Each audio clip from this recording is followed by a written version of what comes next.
안녕하세요. 오늘은 2019년 이제 6월달 지방직 지난주 토요일날 치렀던 지방직 시험의 해설을 먼저 하고 그리고 또 심화반 진도를 가죠. 자, 먼저 지난주에 치렀던 시험 중 우리가 서울시 지방직 문제가 있고 그리고 지방직 지방행정직 공무원 문제가 있고 그리고 군무원 시험이 있는데 군무원 시험은 공개를 안 하고 있고요. 그리고 공개한 문제로는 서울시 공무원과 지방 공무원 시험이 있습니다. 그래서 오늘은 지방 공무원 시험을 같이 해설을 해보겠고요. 국어 A형입니다. 지방직 공무원 국어 A형이고, 자, 시험 문제를 우리가 기출 문제를 검토하는 이유는 무엇보다도 시험의 유형을 파악하기 위해서인데, 어떤 점이 이제 이 문제의 특징이고 또 지난해와는 어떤 점이 또 달라진 점이 있는지 이 점을 보겠습니다. 먼저 1번 문제 보세요. 다음에 해당하는 사례로 적절하지 않은 거. 대립상을 이루는 단어니까 반의어죠. 반의어인데 그중 일정한 방향성을 이루고 있다. 자, 중요한 건 이 반의어의 종류를 우리가 학습할 때 일단 세 가지로 학습하죠. 하나는 반대관계. 반대관계는 즉 두 단어의 중간항이 존재하는 것. 예를 들어 공격과 방어 하면은 아무것도 하지 않으면 공격도 방어도 하지 않고 즉 전쟁이 일어나지 않으면 또는 서로 공격하거나 하지 않으면 방어도 또 필요 없죠. 따라서 공격과 방어 또 판매와 구매 또 시상과 수상처럼 이 둘은 서로 중간항이 가능하고 또 상대가 있어야 그 반의어 관계가 성립이 된다면 이 성공과 실패는 모순 관계로서 즉 성공하면서 실패할 수는 없는 거고 성공하지 않으면서 실패할 수는 없는 거니까 결국 이 둘은 서로 양립이 가능하지 않죠. 반면에 2번, 3번, 4번 시상과 수상 그리고 판매와 구매, 공격과 방어는 즉 결국 방향성 우리가 이걸 어려운 말로 방향반영이라는데 그건 몰라도 상관없어요. 몰라도 상관없고 다만 2, 3, 4는 즉 상을 주고 받고 그리고 물건을 팔고 사고 그리고 공격을 하고 방어하고는 상대방과 밀접한 관계를 갖고 있기 때문에 이런 걸 반의어 중에서도 상대 반의어라는 표현을 쓰기도 합니다.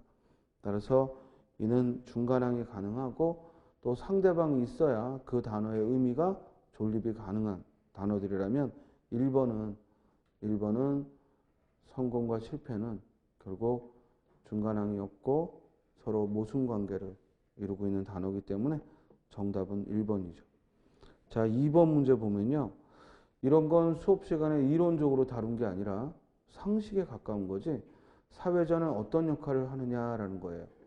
특히 토론에서든 토의에서든 사회자의 가장 중요한 역할은 그 원활하게 그 토의나 토론이 진행하게 하는 데 사회자의 가장 중심 역할이 있는 겁니다.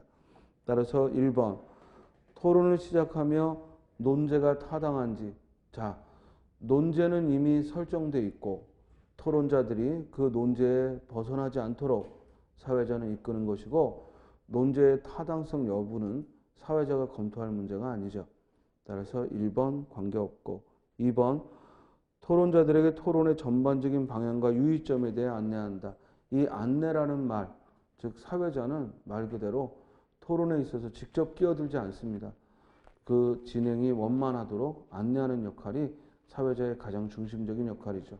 따라서 정답은 2번. 청중의 의견을 수렴하여 대안을 제시한다.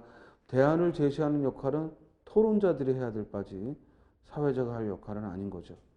틀렸고 토론자의 주장과 논거를 비판하는 견해를 개진하여 아니 한창 토론하고 있는데 사회자가 끼어들어서 아 무슨 그따위 말을 해요 하고서는 끼어들어서 자기 의견을 얘기하거나 할 수 있어요? 없죠. 사회자는 중립을 요구하고 있고 토론자들이 자신들의 의견을 그 논제에서 벗어나지 않도록만 조정하는 역할을 합니다. 따라서 2번의 정답은 2번. 자, 3번. 질문이 뭐냐면요. 글쓰기 방식에 대한 설명이에요. 결국 우리가 독해 질문을 주고 물을 수 있는 문제는 두 가지 유형이거든요. 하나는 내용에 관한 질문, 또 하나는 형식에 관한 질문. 이 글은 형식에 관한 질문이고, 그렇다면은 글의 형식은 뭐에 의해 결정돼요? 글의 내용에 따라 결정돼요.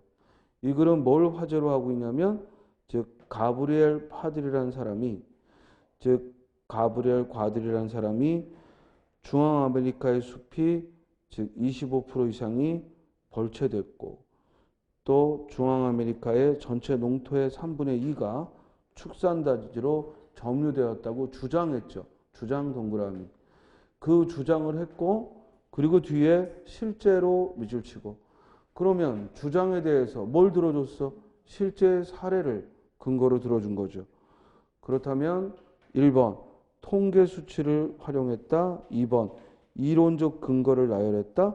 3번 전문 용어의 뜻을 쉽게 풀었다. 4번 예측할 수 없는 결과를 나열했다. 가장 가능한 건 1번이죠. 즉 아래에도 즉 실제로의 멕시코만에서의 즉 그 결과를 얘기를 했고, 따라서 이는 통계 수치를 활용하여 주장의 타당성을 삼았다. 가장 적절한 건 1번밖에 없죠. 반면에 3번 전문 용어의 뜻을 풀어서 독자의 이해를 구한다 하면 주로 정보 전달의 글에서 어울리는 방법이고, 윗글은 의견을 얘기하는 논증의 글이고, 그리고 그 의견의 근거로서 구체적인 수치를 제공했습니다. 따라서 가장 적절한 글쓰기 방식을 설명한 건 1번이죠. 자, 4번은 어법을 물었는데요. 사이소리 현상의 예죠. 즉 노래말이에요. 발음 자체가 우리가 발음이 우선이고 음운 변동에 대한 설명은 그 후라고 그랬어요. 아무리 내가 음운 변동의 지식을 많이 가지고 있어도 발음을 정확하게 하지 않으면 정확한 이론을 제시할 수 없다고 했습니다. 따라서 발음이 노랫말이 아니라 뭐예요? 노래말이에요. 그러므로 첨가된 게 아무것도 없으니까 사이시오 표기할 필요 없죠? 따라서 노래말 맞고요. 따라서 잠깐 잘못 설명했다. 미안. 이게 발음이 노래말이 아니라 뭐야? 노랫말이야. 선생님이 잘못 설명했어요. 지금 순간 이 머리말이나 저 아래에 있는 인사말은 이게 발음이 머리말이고 발음이 인사말이라 일단은 첨가된 게 없으니까 시옷을 붙이지 않았지만, 이 노랫말은 발음이 니은이 첨가돼야 되니까 뭐예요? 시옷을 붙여야죠. 쌤이 지금 인사말 때문에 잠깐 착각했습니다. 방금도 발음을 정확히 하자고 하고 선생님이 지금 실수한 거야. 노래말이 아니야. 노랫말이야. 알겠죠? 발음이 노랫말이고, 따라서 니은이 첨가되는 사이소리 현상이니까 시옷을 붙여야죠. 틀렸죠? 노래말이 아니고 노랫말이죠.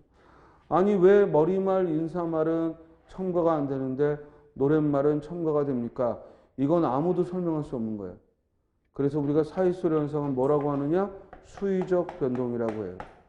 아무리 조건이 같아도 일어날 수도 있고 일어나지 않을 수도 있기 때문에 이 사이소리 현상은 수의적 변동이고, 따라서 우리가 반드시 그 예들을 암기하고 가야 됩니다. 자, 2번은 발음이 뭐야? 순댓국이죠.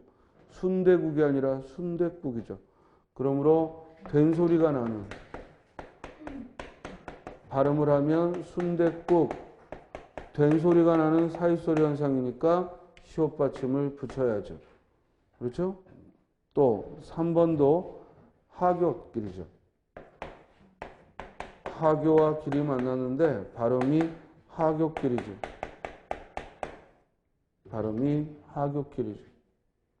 따라서 역시 된 소리가 나는 사이소리 현상이니까 시옷 받침 붙여야죠.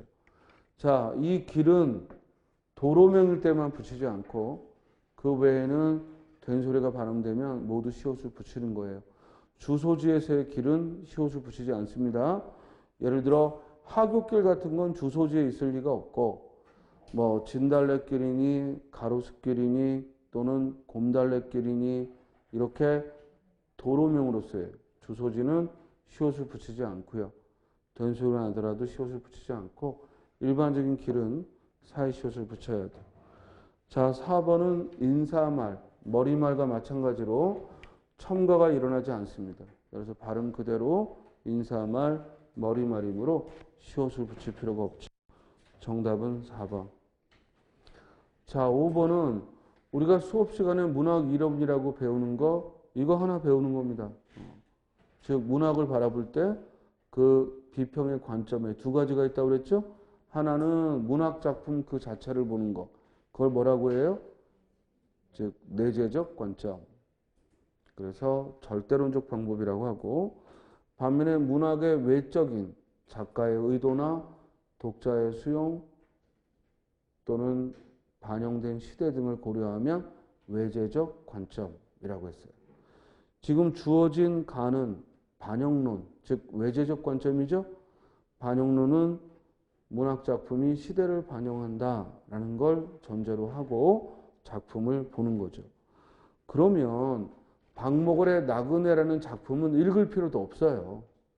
왜냐하면 이 작품에 대한 설명이 옳은가 그 질문이 아니라 과연 아래에서 반영론적 입장에서 작품을 설명하고 있는가 이 관점이 올바른지를 묻는 거니까 작품은 뭘 주더라도 상관없죠. 1번 전통적 민요의 율격을 바탕으로 정형적 형식을 통해 정제된 시상 이게 박목월의 나그네에 대한 설명이냐 그건 검토할 필요가 없고 이 관점은 철저하게 작품만 바라보고 있으니까 내재적 관점 절대론적 입장이죠. 반면에 2번 삶의 고통스러운 단면을 외면한 채 즉 고통스러운 시대를 외면했다라는 평가는 결국 이 작품에 대해 즉 당대의 시대를 고려하여 평가한 것이니까 정답은 2번 반영론적 입장에 의해 쓴 거죠.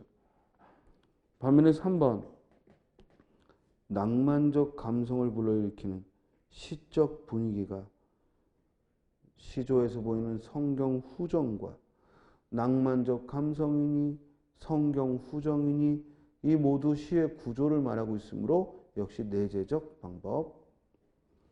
4번 해질 무렵에 강가를 거니며 즉 바라보고 있는 조망한 풍경의 이미지가 한 편의 그림을 보는 듯한 감각을 자아낸다. 역시 작품 자체만을 바라보고 있으므로 내재적이죠. 정답은 2번. 쉬운 문제였고요. 자, 6번을 보면요. 다음 글에 대한 이해로 가장 적절한 것. 선택지를 먼저 보라 했어요. 다음 글에 대한 이해로 적절한 것 했을 때 본문을 먼저 볼 게 아니라 선택지를 보면 1번 독서는 자기화하는 과정이다. 2번 진정한 독자로 거듭날 수 있는 지름길, 첩경 지름길이다. 3번 시대와 불화한 독자. 4번 친밀한 교우라는 표현이 나와요. 자, 이 글의 중심 내용을 결국 묻는 건데 글의 중심 내용은 글의 첫 단락에 있습니다. 본문을 보면 책은 벗입니다. 따라서 첫 번째 단락은 책은 나의 벗이다 라는 얘기야. 여기서 다음 단락, 그 다음 단락에 그러나 그런데가 나오지 않으면 이 글은 끝까지 책이 벗이라는 걸 얘기하는 거죠. 그런데 두 번째 단락에 뭐가 나왔어? 그러나 오늘 우리의 현실은 그렇지 못합니다. 즉 오늘 우리는 책을 가까이 하지 않는다라는 문제를 제기했죠. 자, 그렇다면 이제 그에 대해 제 세 번째 단락에서는 책은 벗인데 우리가 가까이 하지 않으니까 책을 가까이 하라는 걸 이야기하겠죠. 그러면서 독서는 모름지기 자신을 열고 자신을 확장하고 자신을 뛰어넘는 비약이어야 합니다. 독서의 의의를 썼네요. 따라서 이 글은 독서의 의의를 말하고 있고 이는 모두 자기를 확장하고 자신을 열고 자신을 뛰어넘는 것이다 라는 얘기니까 이를 한마디로 얘기하면 자기화하는 과정이다. 정답 몇 번? 1번.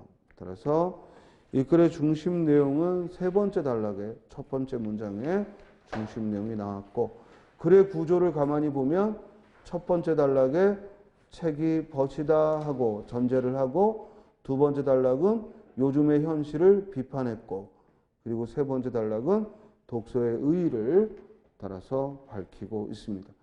책은 나를 확장하는 방법이다라는 거죠. 6번의 정답은 1번입니다. 자, 7번. 띄어쓰기 문제를 냈습니다. 그중이라는 말 수업 시간에 주의하라고 했죠? 원래는 그라는 관용사와 중이라는 의존명사가 만났는데 이제는 한 단어의 합성어라 그중 붙였습니다.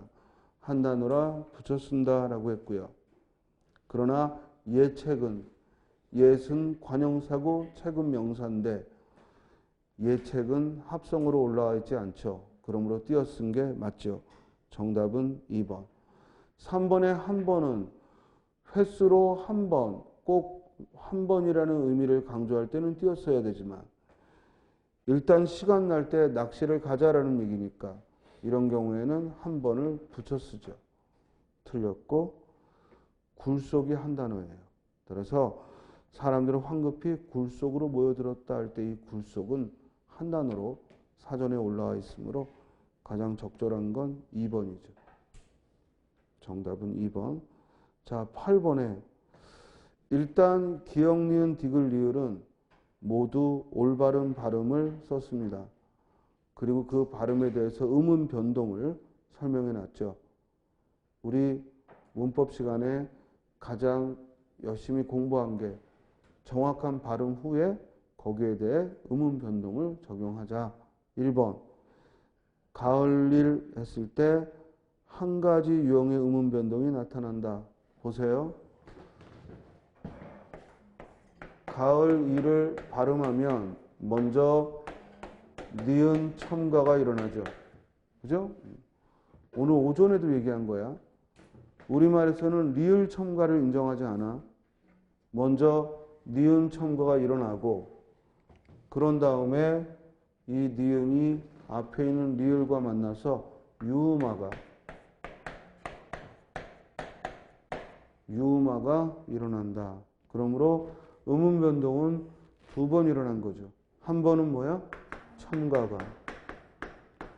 또 한 번은 교체가. 그러므로 1번 한 가지 유형의 음운 변동 틀렸죠. 만약에 교체만 두 번 일어났다면 한 가지 음운 변동이 일어났다라고 대답해도 되죠. 왜냐하면 음운 변동의 종류상 한 가지만 일어난 거니까. 그러나 이 경우는 첨가와 교체가 함께 일어난 것이니까 두 가지 음운 변동이 일어난 거지. 니은번 텀마당 했습니다. 이 텀마당은 터라는 명사와 마당이라는 명사가 만났는데 발음했더니 텀마당. 니은이 첨가된 사이소리 현상이죠. 니은이 첨가된 사이소리 현상이라 텄에 시옷 받침을 붙인 겁니다. 이해돼요? 그러므로 니은 첨가가 일어난 사이소리 현상. 따라서 동화 현상 아니죠? 절대로 텄이 대표음 디귿이 뒤에 비음을 만나 니은, 비음으로 바뀐 게 아니고 터라는 명사와 마당이라는 명사가 만난 합성어고 그리고 니은이 첨가된 사이소리 현상이라 시옷 받침을 붙인 거죠. 틀렸고 다음 입학생. 자, 입학생에서 입학하는 발음은 축약이 일어났고 생하는 발음은 된소리되기가 일어난 거죠. 따라서 입학 자음 축약이 일어났고 생은 된소리되기가 일어났고 된소리되기는 교체의 일종이라고 했습니다. 자, 음운 변동 전의 음운 개수와 음운 변동의 음운 개수는 다르다. 그렇죠. 하나가 줄었죠. 하나가 줄어서 즉 축약이 일어났기 때문에 음운의 개수가 하나 줄었죠. 정답은 3번.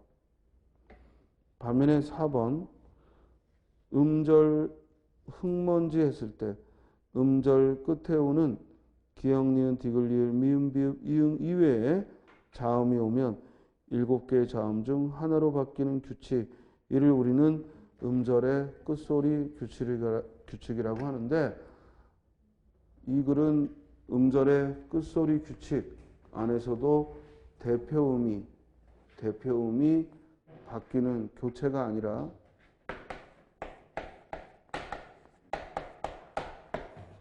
흙먼지에서 흙이 먼저 발음이 되고, 이는 2개의 겹자음이 있을 때 하나의 음음은 남는 건 탈락이죠. 이건 자음군 단순화라고 해서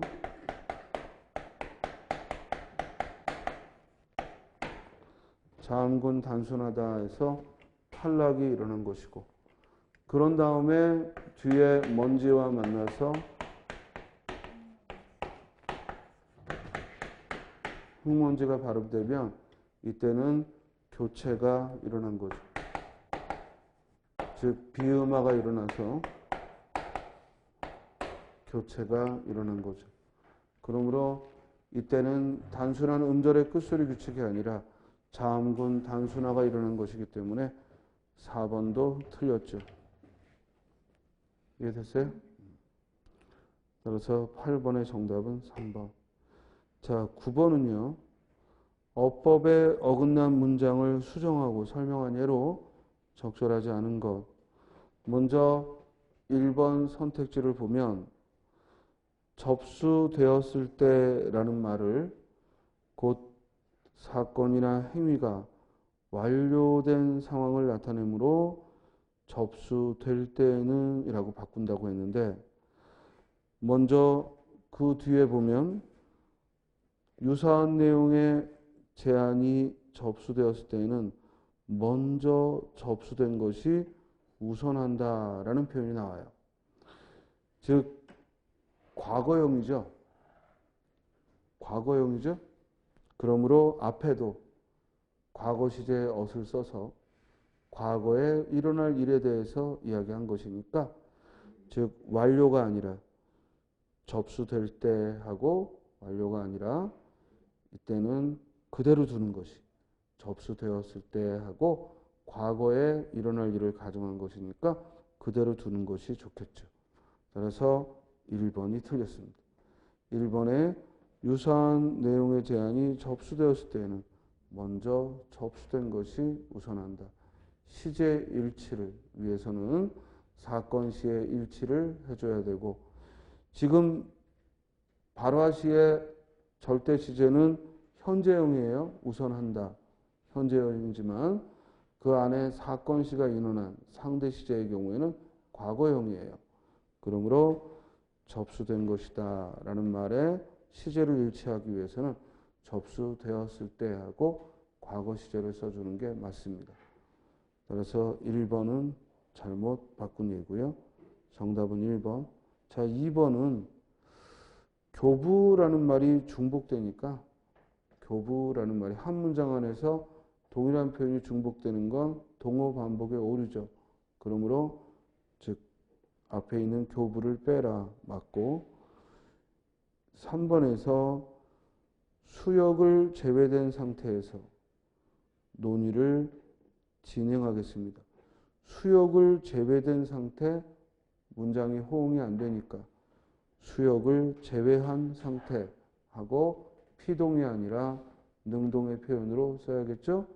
따라서 제외된이 아니라 제외한 잘 바꿨고, 4번 관련 도서는 해당 부서에 비치하고 관계자에게 열람한다. 여기 서술어 열람하다는 목적어를 취해 무엇을 열람하다. 반면에 지금 부사업 관계자에게라고 했으니까 이때는 관계자에게 열람하게 한다. 사동문을 써야죠. 또는 열람시킨다. 사동사를 써서 열람시킨다 또는 보조용어를 써서 열람하게 한다 라고 해야죠. 그래서 9번의 정답은 1번이 되겠습니다.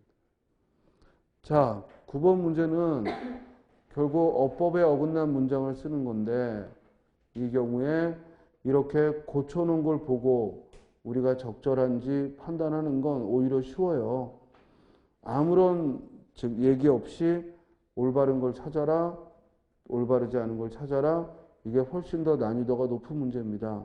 그래서 고쳐놓은 걸 보고 문법적으로 그 설명이 적절한지를 묻는 것이고, 특히 이런 어법 문제는 바로 서술어가 필요한 문장 성분들과 호응하는지가 중요한 여부니까 서술어의 동사나 형용사가 어떤 말이 오는지, 그리고 우리 문법 요소 중에 시제, 사동, 피동, 높임, 다시 한번 시제와 사동, 피동과 높임에 대한 지식을 묻는 문제였습니다.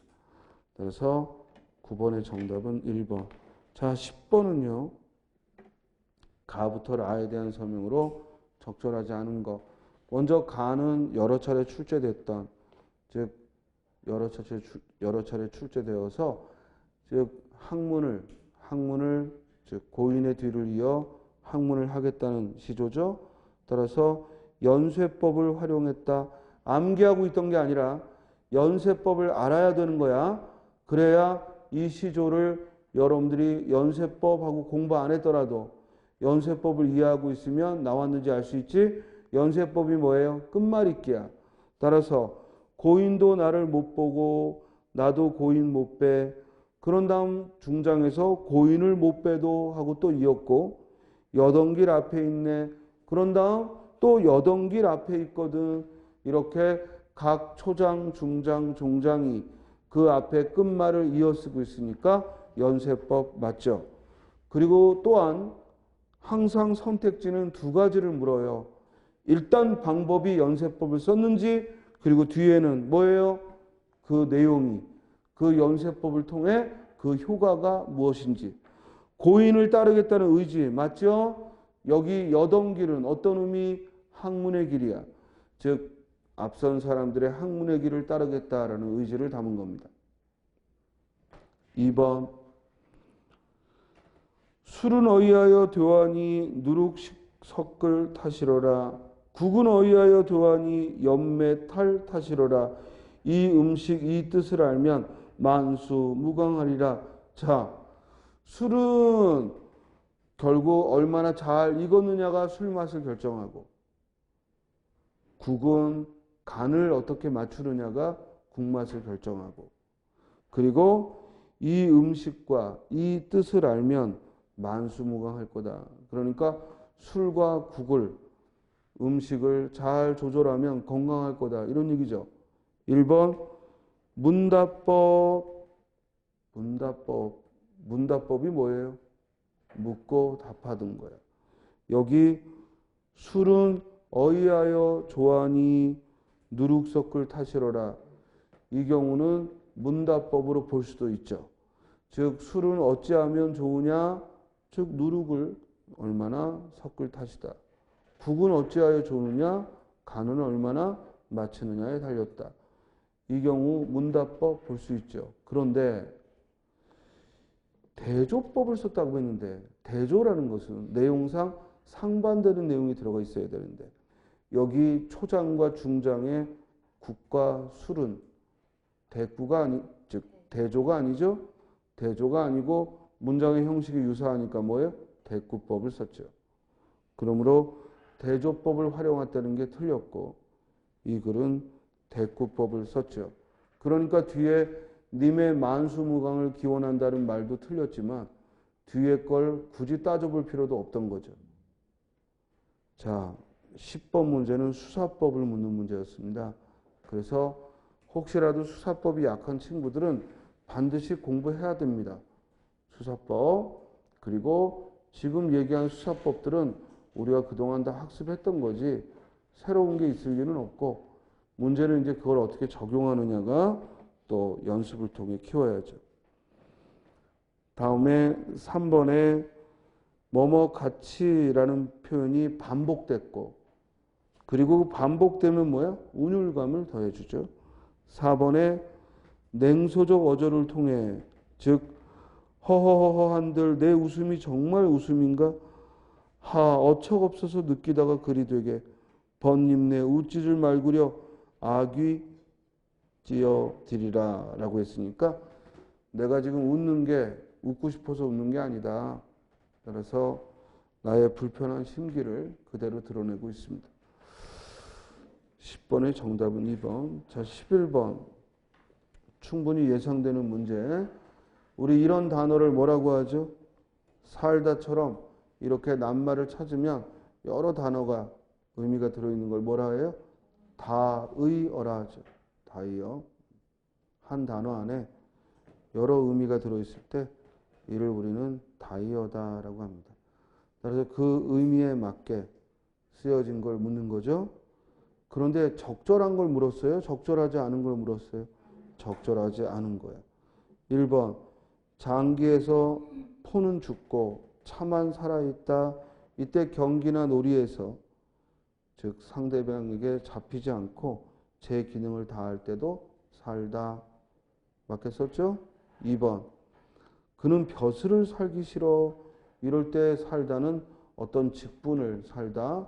맞게 했고 3번 옷에 풀기가 아직 살아있다는 건 마음에 생생하다라는 말이 아니라 그 마지막에 있는 어떤 대상이 제 기능을 한다는 의미죠. 정답은 3번. 또 그렇게 세게 부딪혔는데도 시계가 살아있다. 즉 어떤 물건이 멈추지 않고 제 기능을 한다라는 의미입니다.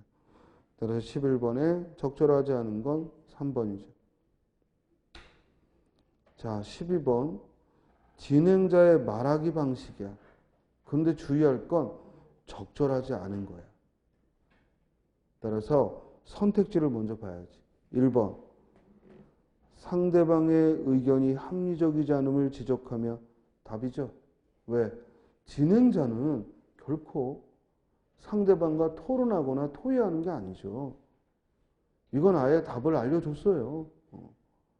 이건 기본적으로 진행자의 자세를 묻고 있는 문제고 결코 진행자는 상대방에게 그 의견을 지적하는 일을 할 수는 없습니다. 더구나 지적을 하며 인터뷰를 마무리한다는 건 진행자의 역할로 있을 수가 없죠. 정답은 1번. 상대방이 인용한 통계 자료에 대해 해석을 제시했고 그리고 상대방이 제시한 정보 이외에 추가적인 정보를 이 글의 진행자는 특히 상대방이 어떤 정보를 제공하면 거기다가 또 다른 정보를 추가하여 질문하고 있습니다. 그리고 상대방에게 해당 제도의 시행 배경에 대한 여기서 다루고 있는 즉 법안은 뭐예요? 고령자의 운전면허 자진 반납제도. 고령자의 운전면허 자진 반납제도를 즉 제재로 삼아서 즉 그 제도가 시행되게 된 배경 또 앞으로의 효과 거기서 일어날 수 있는 문제점 이를 논의하고 있습니다. 따라서 정답은 1번이죠. 자, 13번. 제목을 물었죠? 제목은 글의 주제고 선택지를 봤더니 자연, 인간 유전, 역사 법칙, 진보와 진화. 자, 첫 단락에 어차피 하나의 단락밖에 없으니까 앞부분에 독해를 집중하라 했습니다. 본문을 보면 계몽주의 사상가들은 명백히 모순되는 두 개의 견해를 취했다. 그들은 인간의 위치를 자연계 안에서 해명하려고 애썼다. 역사의 법칙이라는 것을 자연의 법칙과 동일한 것으로 여겼다. 다른 한편 그들은 진보를 믿었다. 그렇다면 그들이 자연을 진보하는 것으로 다시 말해 끊임없이 어떤 목적을 향해 전진하는 것으로 받아들인 데에는 어떤 근거가 있었던가? 헤겔은 역사는 진보하는 것이고 자연은 진보하지 않는 것이라고 뚜렷이 구분했다. 반면 다윈은 진어와 진보를 동일한 것으로 주장했으며 모든 훈련을 정리한 듯했다. 여기까지. 뭐 얘기한 거야? 계몽주의 사상가들의 두 가지 견해. 특히 뭐에 대해서? 진보와 진화에 대한. 그러면서 누굴 인용했어? 헤겔과 다윈을. 그렇다면 적어도 이 글의 제목에는 어떤 단어가 꼭 들어가야 돼? 진보, 진화, 그리고 두 가지 견해. 정답 몇 번? 4번. 따라서 진보와 진화에 대한 견해들이라고 답을 해야죠. 자, 14번은요. 김만중의 사시남정기를 줬는데 사실은 사시남정기라는 고전 소설에 대한 문학서적 지식과는 아무 관계없이 이 글은 유소사와 사시의 대답을 통해서, 즉 그 안에서 우리가 장면을 얼마나 이해하는가. 항상 소설은 현대소설이든 고전소설이든 결국 지문을 읽고 장면을 이해하는가를 묻는 거라고 했습니다. 먼저 1번, 사시의 어머니는 딸이 남편에게 맞섰던 일을 비판하고 있다. 윗글에 보면 사시가 대답하기를 남편의 말을 어기지 마라 라고는 그 말을 내가 들었다는 얘기는 있지만 딸이 남편에게 맞섰다는 사실도 없고 이를 비판했다는 말도 없죠. 2번, 사시는 홀어머니를 모시느라 제대로 배우지 못한 걸 안타까워했다. 사시의 대답에 보면 첩이 일찍 아비를 여의고 자모의 사랑을 입사와 본래 배운 것이 없으니 물으시는 말씀에 대답지 못하옵거니와 어미가 첩을 보낼제 중문에 입하여 경계하기를 이라고 했으니까 스스로 배우지 못한 걸 안타까워한 게 아니라 자신을 겸손하게 이야기했고 어머니의 사랑 속에 키워졌다라고 말했습니다. 3번, 사시는 부부의 예에 따라 남편이 잘못하면 이를 지적해야 한다고 생각한다. 사시는 부부의 예에 따라, 즉 남편이 잘못하면 이를 지적해야 한다. 두 번째 대화에 보면 사시가 대왈 크게 말하길 그런 말이 아니오라. 즉 유소사가 물었죠. 남편의 뜻을 어기오지 말면 장부 비록 그런 일이 있을지라도 순종하겠느냐라고 물었더니 그런 말이 아니오라. 부부의 도 오류를 겸하였으니 아버지에게 간하는 자식이 있고 나라에 간하는 신하가 있고, 그러니까 자고로 장부의 부인의 말을 편청하면 해로움이 있고 유익함이 없으니 어찌 경계 아니하리까라고 했으니까 결국 얼마든지 남편이 잘못할 때에는 이를 지적하는 것이고 현명한 남편이라면 부인의 말을 들을 거다라고 쓴 거죠. 따라서 정답은 3번. 이해됐어요? 자, 15번으로 가면 이 이호철의 달아지는 살들이라는 것도 역시 현대 단편 소설이 고전소설 사시남정기와 그리고 달아지는 살들 두 편이 나왔는데요. 이 경우도 역시 장면에 대한 이해지 결코 소설사에 대한 질문은 아니었습니다. 달아지는 살들이라는 이 작품에서 소리에 대한 이해로 적절하지 않은 것. 그러면 여러분들은 이 소설의 줄거리를 알고 있다면 훨씬 찾기 쉬웠겠지만 또 줄거리를 몰랐다 하더라도 이 본문 내용 안에서 소리가 등장인물들에게 매우 민감하고 분위기 조성을 하는 역할을 한다는 겁니다.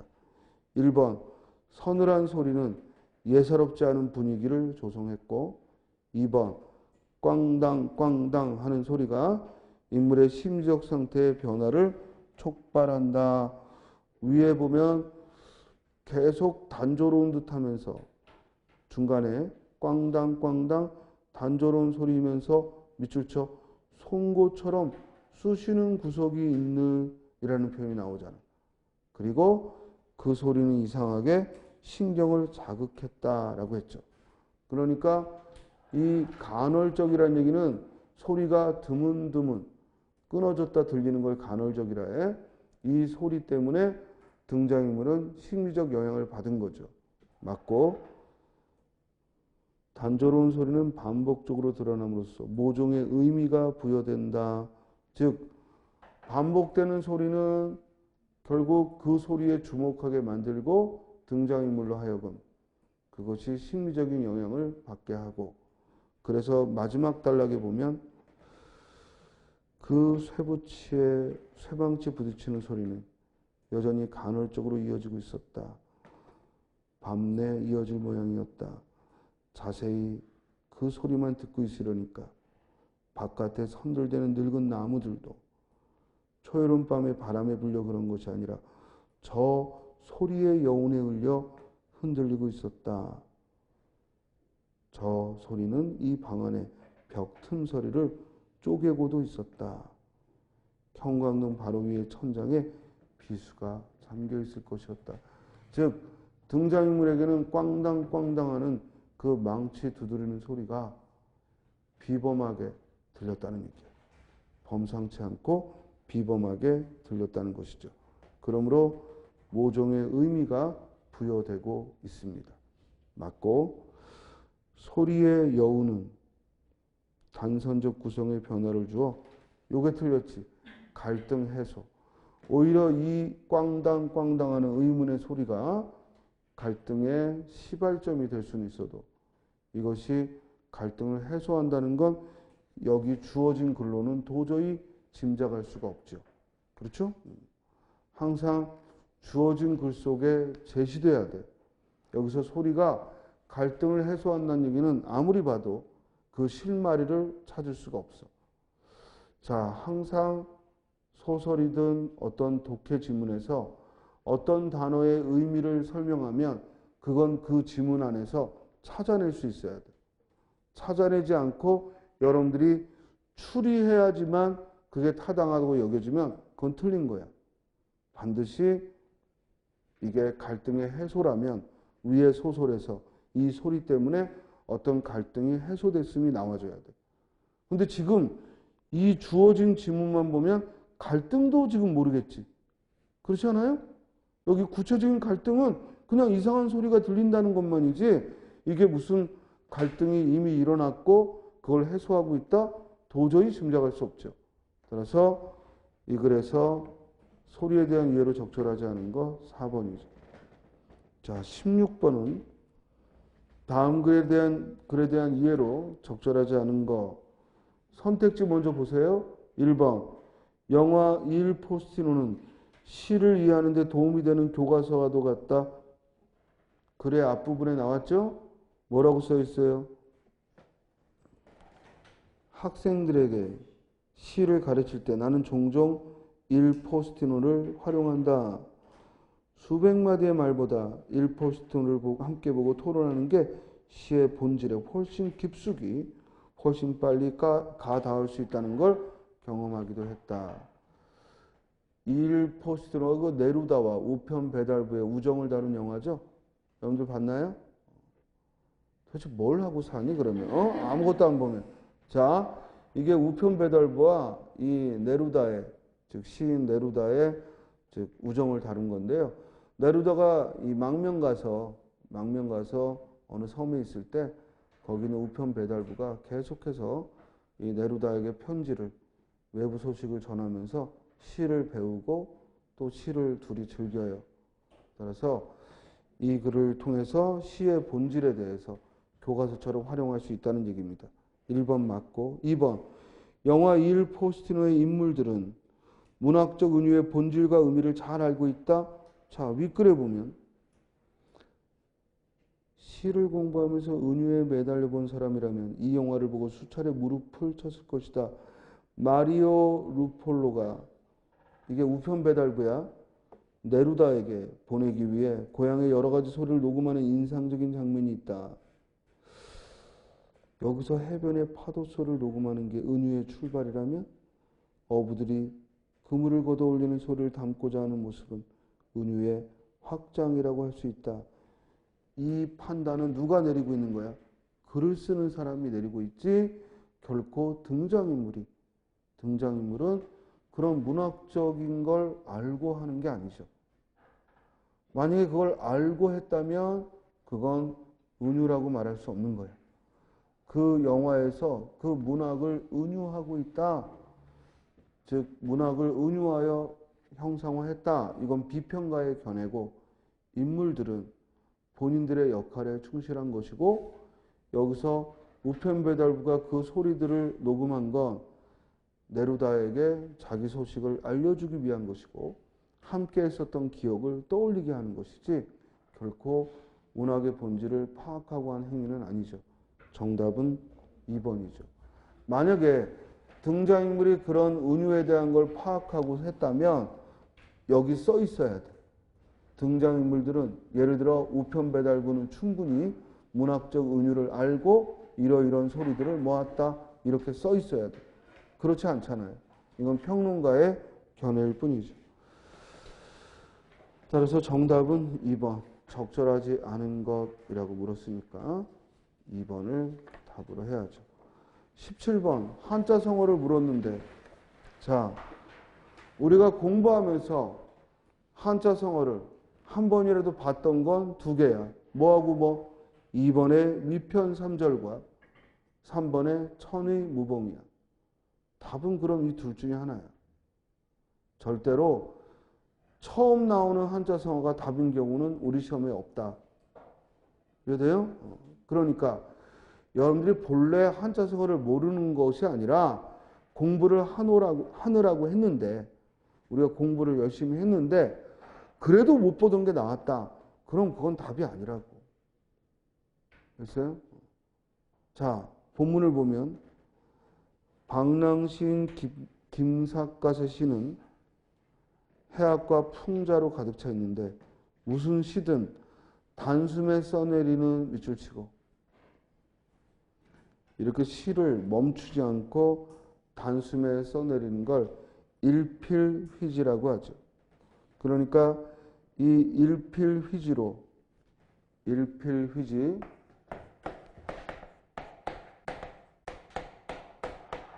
즉 붓을 멈추지 않고 단박에 써내려간다는 얘기죠. 가히 이것의 상태라서 자 스님이 공부하면서 어떤 말 했어요? 국어 시험에서 빈칸을 채우는 문제는 그것이 한자성어든 관용어든 어떤 문장이든 반드시 앞이나 뒤에 뭐가 있다? 실마리가 있다. 늘 강조한 거예요. 내가 추리하려고 하지 마. 국어는 무조건 본문 안에 있어야 돼. 자, 여기서 실마리는 단숨에 써내려갔다는 건 일필휘지의 실마리고 이제 빈칸에 들어간 한자성어의 실마리는 뒤에 있지. 뭐야? 일부러 꾸미지 않았는데도 자연스럽고 아름답다. 결국 포인트는 자연스럽다라는 거야. 정답은 천의 무봉. 천사의 옷은 기운 흔적이 없다라는 뜻으로 이는 대부분 작품에서 자연스럽고 완벽한 작품일 때 천의 무봉이라는 표현을 씁니다. 정답은 3번. 자, 1번 화조월석이야. 아침에 꽃이 피고요. 밤엔 달이 밝아요. 무슨 뜻이겠어? 경치가 좋은 때지. 경치가 좋은 시절을 말해. 화조월석, 경치가 좋은 때를. 2번 위편 3절 가죽끈이 3번 끊어질 정도로 책을 읽었다는 거야. 뭐예요? 정독했다는 거죠. 한 가지 책을 가죽끈이 3번 끊어질 정도로 읽었다는 것은 정독했다는 거지. 자, 3번 천의무봉 정답이고 4번 막무가내죠. 막무가내.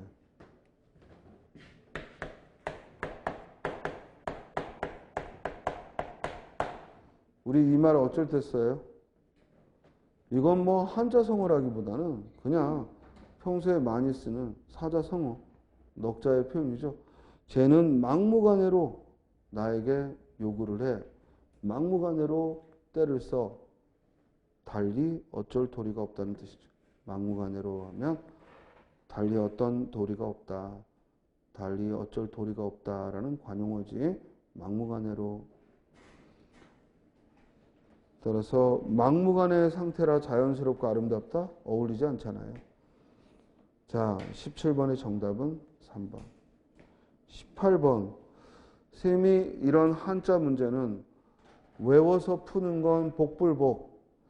그런데 이번 한자 문제는 쉬웠던 게 뭐냐면 다 나왔던 겁니다. 한 번씩은 다 나왔던 거라 그동안 꾸준히 공부해왔던 친구라면 쉽게 답을 찾아야 돼. 왜냐? 이런 한자 문제의 포인트는 내가 얼마나 한자를 암기하느냐가 아니라 이런 한자 문제의 핵심은 우리말로 뜻을 알아야 한다고 그랬어. 우리말로 뜻을 안 다음에 그 한자가 써 있는가를 접근해야지. 유명세라는 게 뭐야?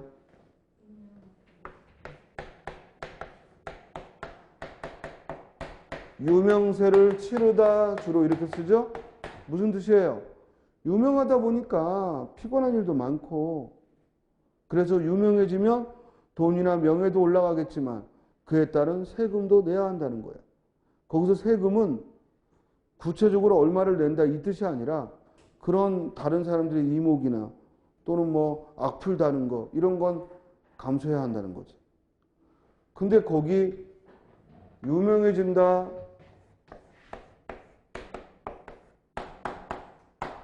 이름이 있게 된다는 건데 여기 세금이 들어가야 되는데 거기에 써 있는 건 뭐야? 세력이야. 힘력자가 있잖아. 틀렸죠? 세금은 뭐가 들어가야 돼? 한자에.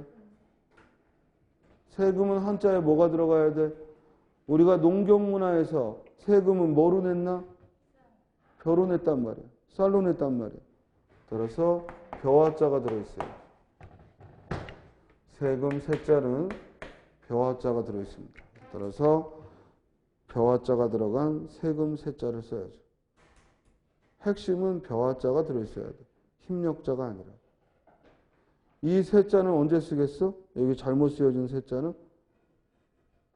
세력을 키우다, 세를 키우다 이렇게 어떤 힘을 과시할 때 쓰는 글자고 여기서는 유명하다고 즉 세를 과시하는 게 아니라 악플도 달리고 지나친 사람들의 사생활 침해도 일어나고 그런 세금을 치르듯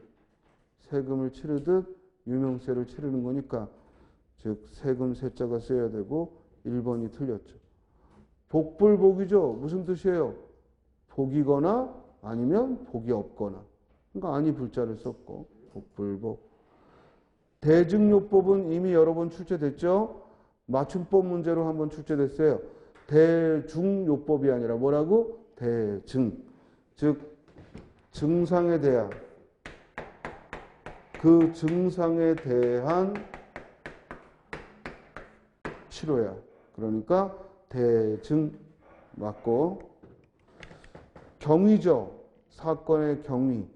이 경위는 시험 문제에 뭐로 나왔냐면 경우라는 단어와 경위라는 단어의 구별로 즉 역시 구별해서 써야 될 어휘로 이미 여러 차례 출제됐죠. 경위란 무슨 뜻이야? 어떤 일이 계속 진행된 과정이야. 따라서 사건이 이어져 왔으니까 두 단어 모두 어떤 것이 이어졌다 했으니까 부수에 뭐 들어가 있어? 실사변이. 그래서 경위 했을 때 실사변이 들어가 있죠. 지금 보여요? 실사자가? 즉 실사변이 붙어 있는 겁니다. 자, 스님은 정직하게 강의하고 싶고 여러분들도 정직하게 공부했으면 합니다. 무슨 말이냐? 여기 있는 한자 우리가 공부한 어디 프린트에 있었다, 문제집에 있었다, 기본서에 있었다 그런 거 하나만 하는 소리입니다. 그런 걸로 뭐 우리가 공부한 게 적중됐다? 그거는 말도 안 되는 얘기고 아니 선생이 가르치는 놈이 수업에 나오는 걸, 시험에 나오는 걸 안 가르쳤다면 그게 부끄러운 거지. 시험에 나오는 걸 가르친 건 자랑할 것도 아니고 당연한 의무야. 스님은 분명히 강조해. 한자는 외우는 게 아니라 이해하는 거야. 우리말로 이해하고 우리말로 이해한 것으로 그 한자의 뜻을 연결하는 거지. 막무가내로 외우는 건 아무짝에도 도움이 안 돼요.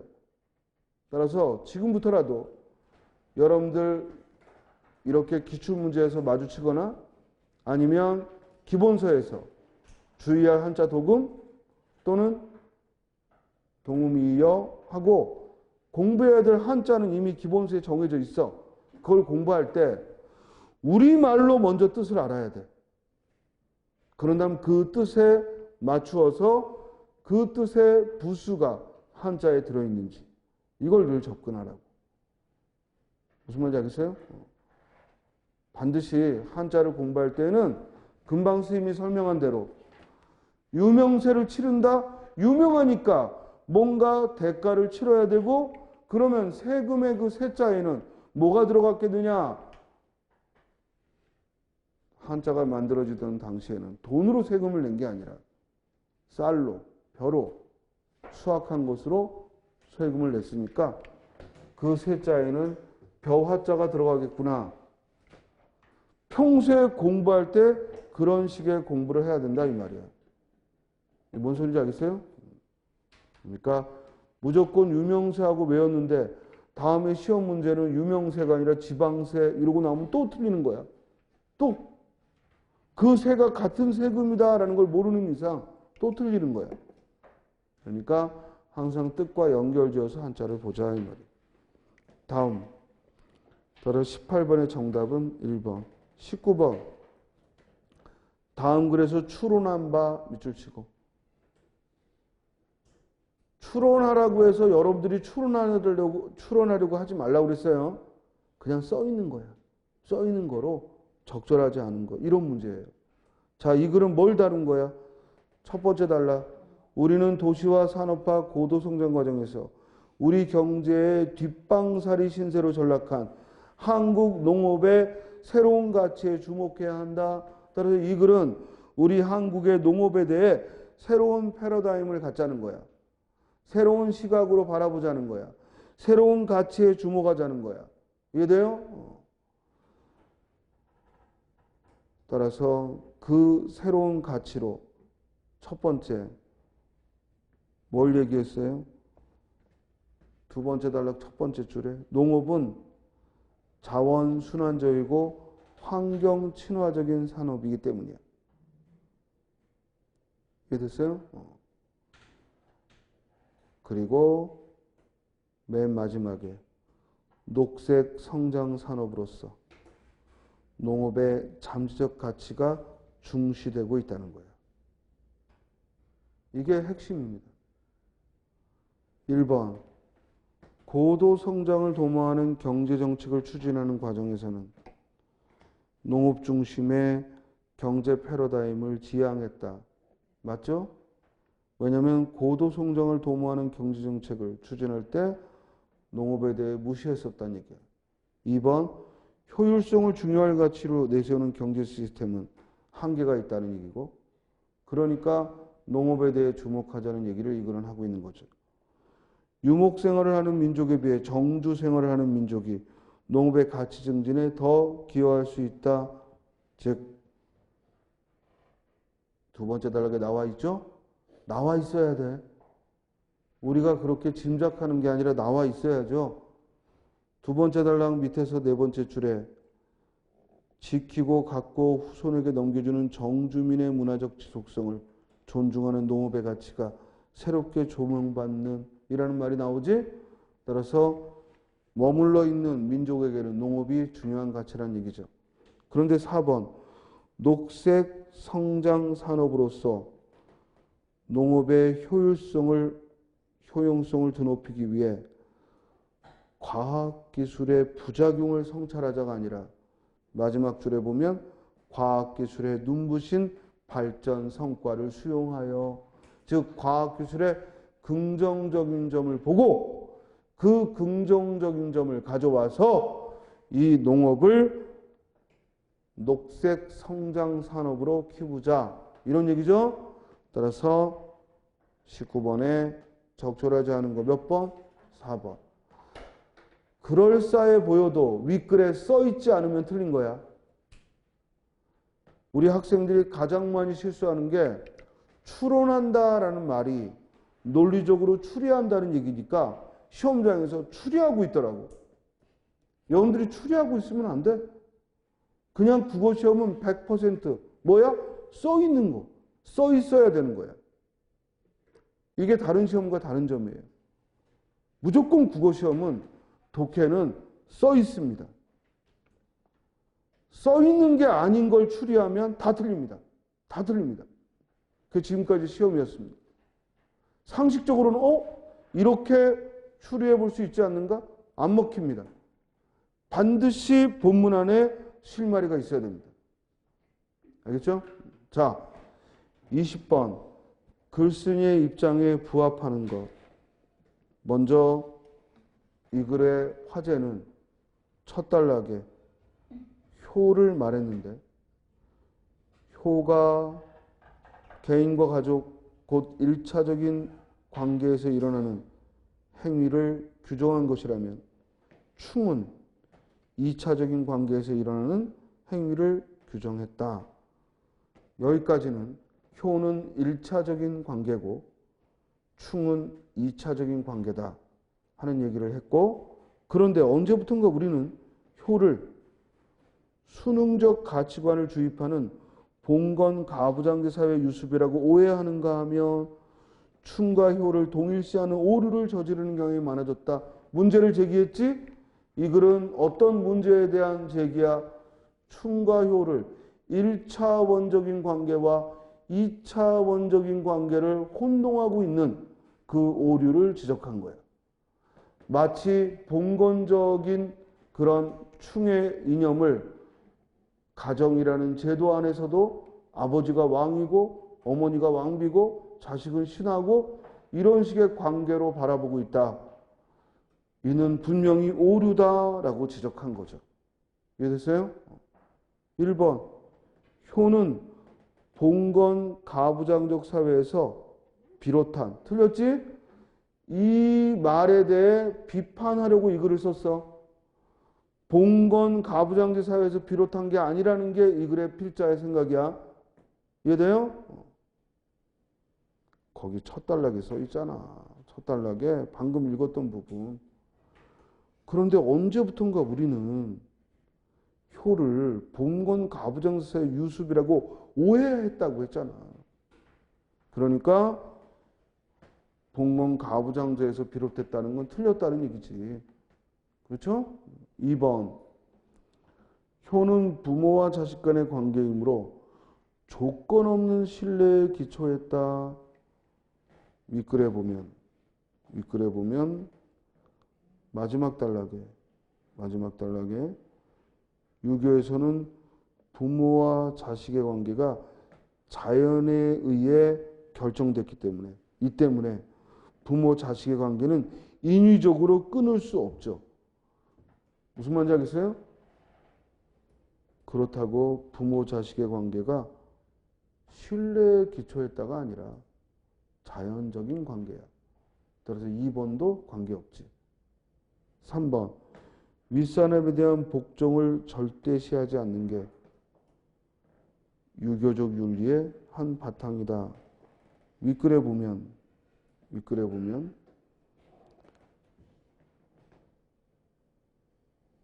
두 번째 단락에, 즉 마지막 세 번째 단락에 위의 구절에 담긴 입장을 기준으로 본 효는 윗사람에 대한 절대 복종으로 연결된다. 곧 종족 윤리의 기본이 되는 연장대에 대한 예우는 물론이고 신분사의 엄격한 상해 관계까지 포괄적으로 인정하는 것이다. 밑줄 쳐. 하지만 이 구절만을 근거로 효를 복종의 윤리라고 보는 건 성급한 판단이다.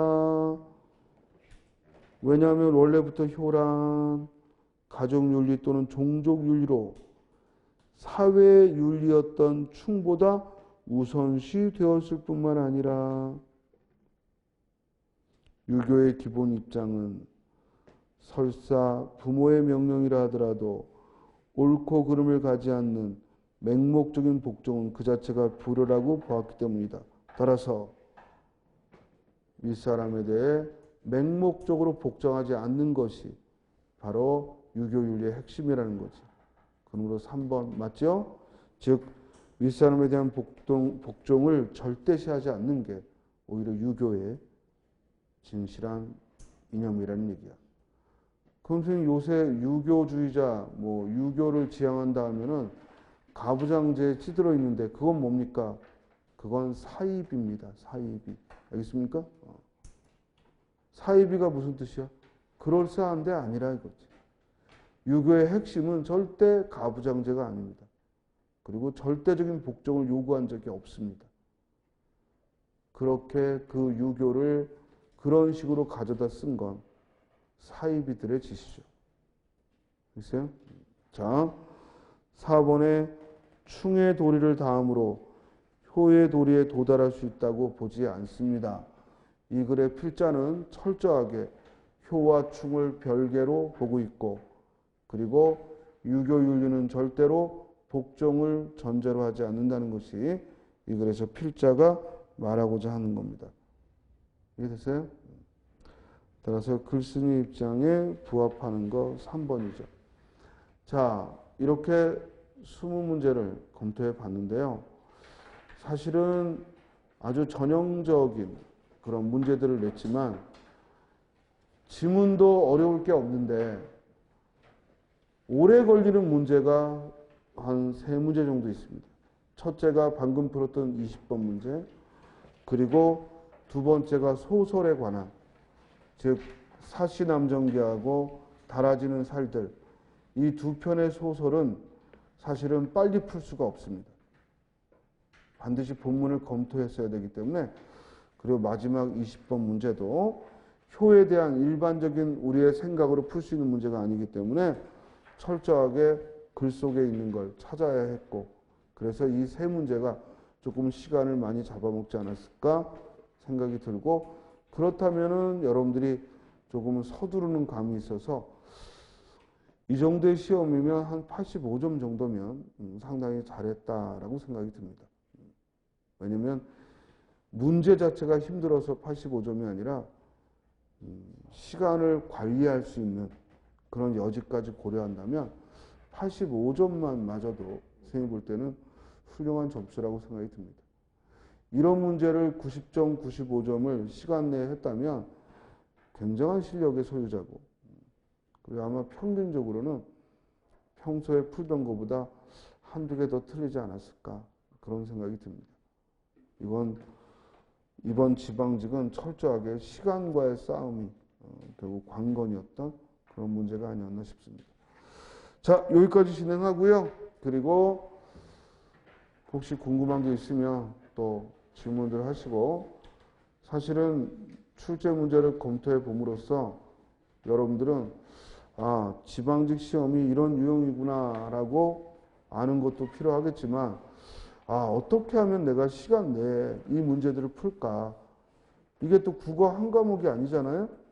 즉 5과목이나 되는 걸 100분 안에 풀어야 되는데 어떻게 하면 내가 좀 더 시간을 단축할 수 있는가? 중요한 건 시간을 단축하는 요령은 없습니다. 대신 지문을 다 읽지 않는 요령은 있습니다. 우리가 배울 건 주어진 글을 짧은 시간 안에 읽는 것, 이건 불가능한 겁니다. 그런 비결은 없고요. 대신 글이 아무리 길어도 정말 중요한 부분은 즉 1분 안에 찾아 읽을 수 있다는 것. 그래서 그런 안목을 키우는 것이 독해의 목적이라는 거 잊지 말기 바랍니다. 예, 여기까지 하죠. 수고하셨습니다.